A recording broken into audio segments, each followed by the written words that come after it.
a officiellement vendu le van. Ah non, c'est pas ce que vous croyez. Ça n'a pas du tout été aussi facile que ça. Revenons un peu en arrière, je vous explique tout. On s'est décidé, on vend le van. Mais vous allez me dire, après toutes les vidéos sur la van life, pourquoi? Première raison, la chaleur la nuit. Il fait très chaud en ce moment, c'est l'été, donc ça devient vraiment plus possible. Deuxième raison, on veut maintenant rester plus dans les villes et c'est un mode de vie incompatible avec un van. On est en train d'acheter tout pour le retaper. Ouais, enfin le camoufler quoi. Enfin camoufler les petites entaches. Une ponce pour poncer la carrosserie. Une ventouse pour décabosser. Et une peinture premier prix. Est-ce que vous pensez qu'on va le remettre à neuf? Je pense pas. Écoutez, on verra.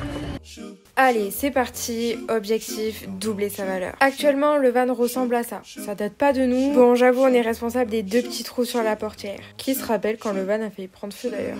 Bon, on va pas se cacher, il est pas tout neuf. Première étape, on va essayer de remettre à plat la carrosserie. Malheureusement, ça a pas trop marché, mais bon, c'est pas grave, la carrosserie restera comme ça, on a d'autres tours dans notre sac. Deuxième étape, on va maintenant poncer et refaire les peintures du van.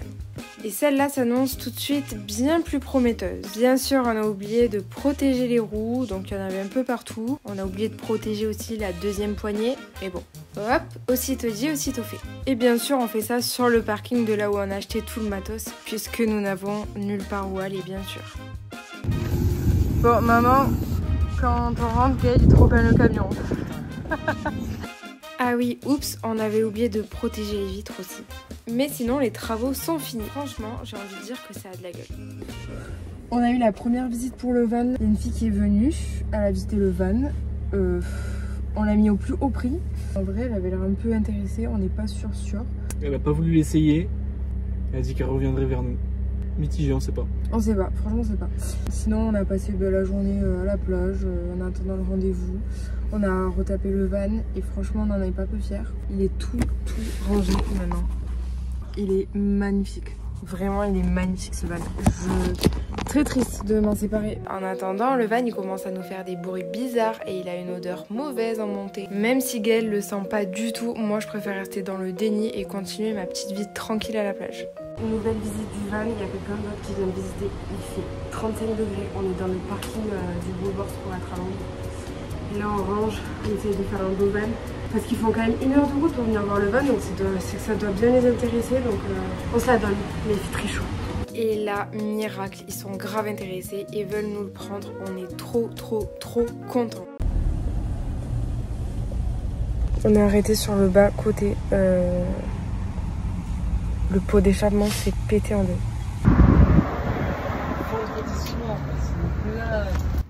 Au moins on a compris d'où venait le bruit et l'odeur.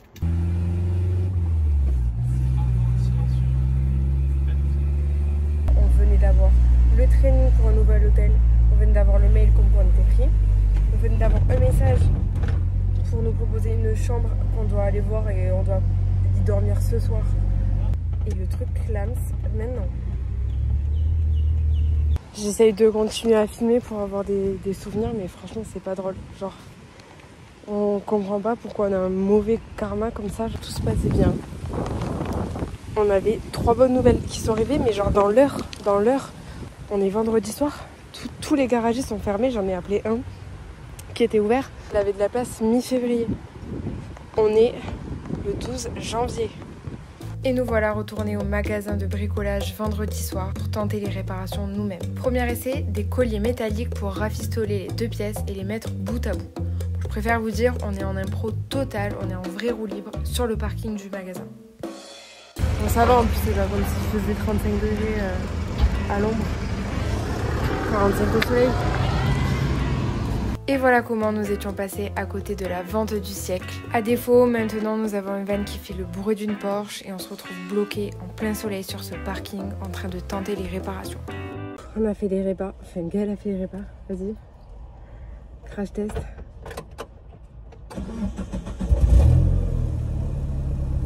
Vas-y, démarre, on va voir. C'est pareil. Comme avant.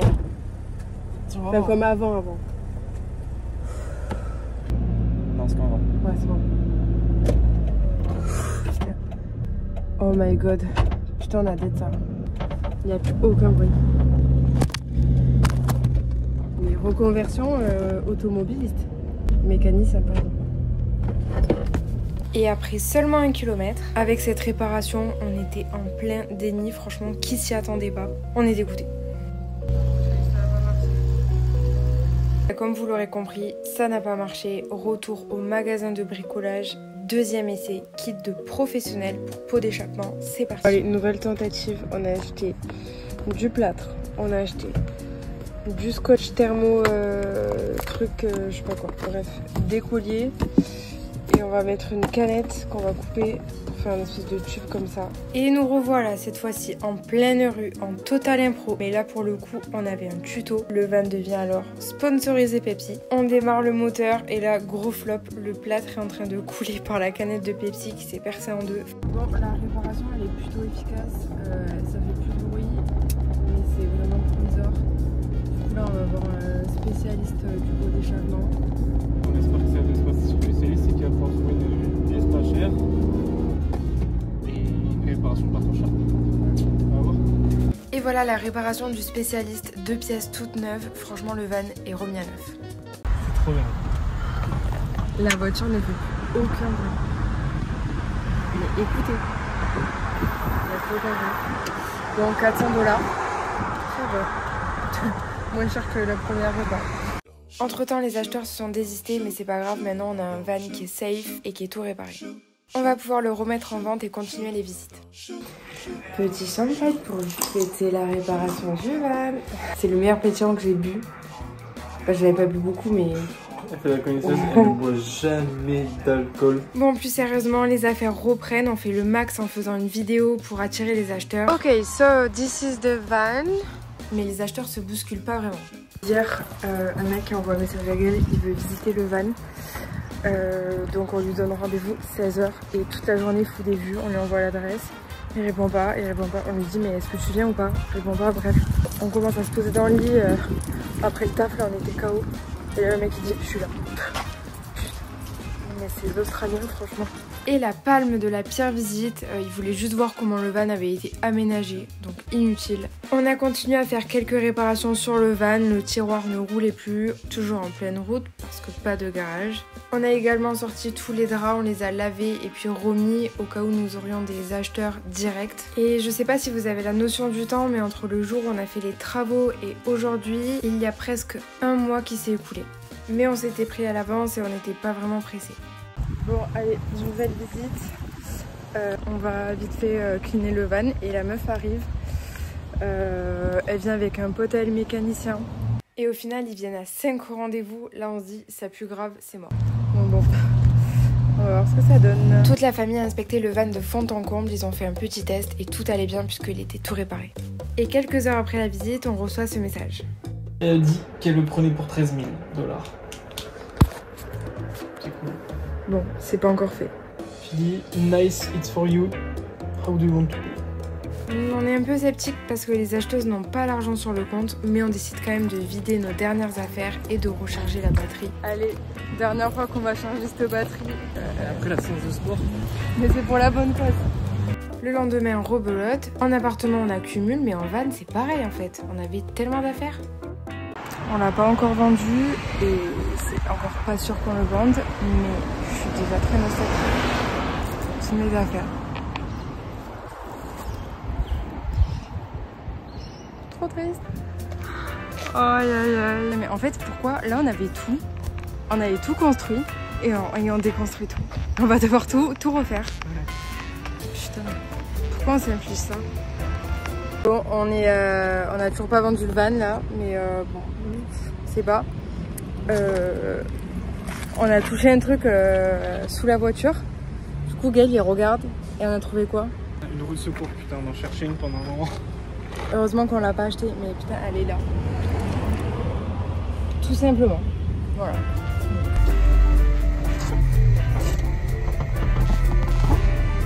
Dernière fois, peut-être, qu'on dorme en voiture. Si tout se passe bien. C'est le jour J. Peut-être. On a bossé ce matin. Puis on allait faire des courses, profiter un peu de la voiture. On est rentré à la maison. On mange, la gueule, il est en train de manger des pâtes trop pimentées, il peut pas manger, il est deg. Non mais c'est chinois alors. Ouais. Non mais c'est chinois, on ne peut pas leur faire confiance. On mange en 2-2 et puis on va au service retrouver des filles potentiellement intéressées pour le van. Allez, là je le sens bien, on se gare pour aller leur donner les clés et faire le changement de nom. Et retournement de situation, impossible de vendre le van, ma ceinture se casse. Je vous mens pas, le sort s'abat sur nous. Jamais.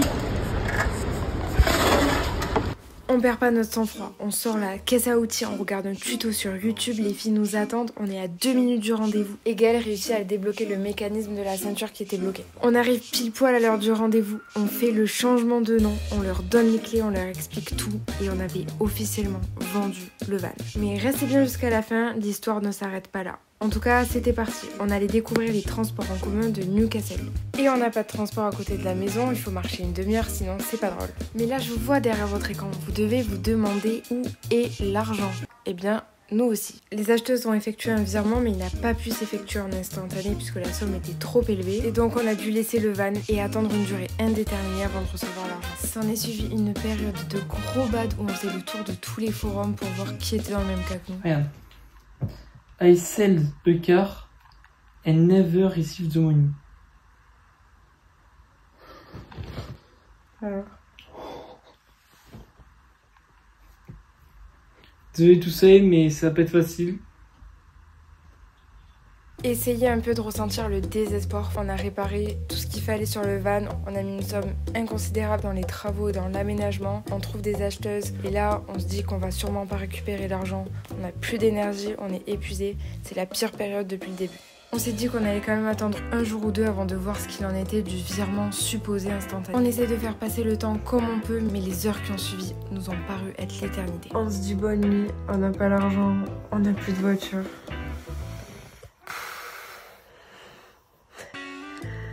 Vive l'Australie.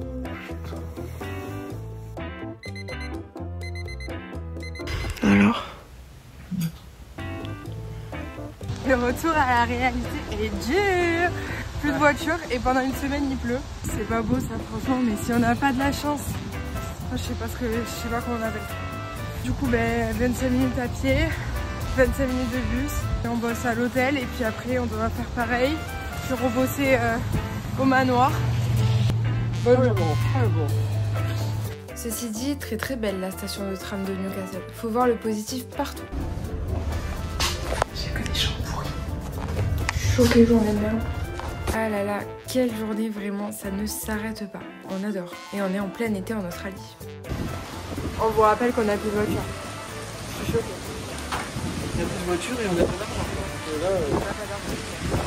Une fois arrivée à la maison et pendant que les pâtes cuisaient, je vois une notification de la banque sur le tel de Gaëlle. Bébé.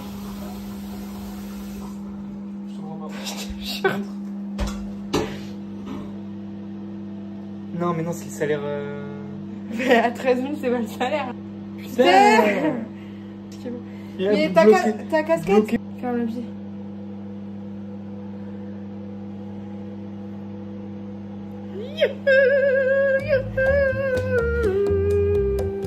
Yes. On a officiellement vendu le van.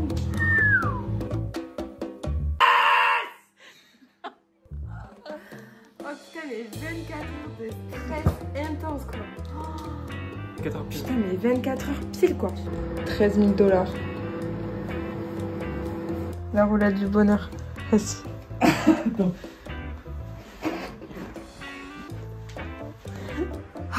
L'abus d'alcool est dangereux pour la santé, mais ce soir c'est la fête.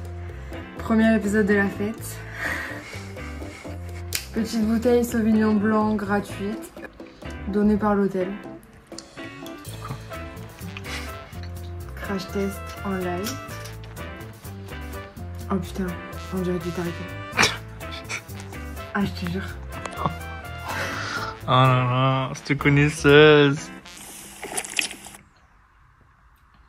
Parfait. Et Il est sublime. Ah ouais. Bon, j'ai pas aimé. Sorry. Deuxième partie de la fête. Je vais chez le coiffeur. Je suis trop contente.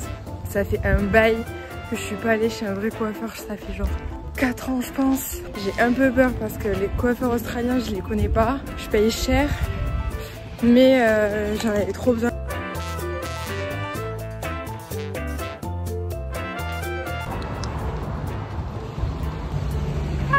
Ah trop j'ai trop en Ah ouais, c'est joli. Très joli. Tourne toi. C'est hyper joli.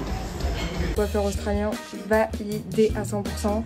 Ça coûte un petit peu cher mais j'ai eu droit à mon petit café au lait d'avoine. Et pour la troisième et dernière partie de la fête, on a terminé au Burger King Hungry Jack's ici. 1$ le Whopper, ça fait 60 centimes, on s'est fait plaisir. Et voilà comment s'est terminé l'épisode le plus éprouvant vécu jusqu'à présent. On enchaîne galère sur galère et franchement on n'était pas au top de notre forme. Mais bon, il faut toujours essayer de voir le positif même si là c'était très compliqué. Il faut se dire également que le meilleur reste à venir. Merci d'être resté jusque là, j'espère que la vidéo vous aura plu et je vous dis à très bientôt pour une prochaine vidéo.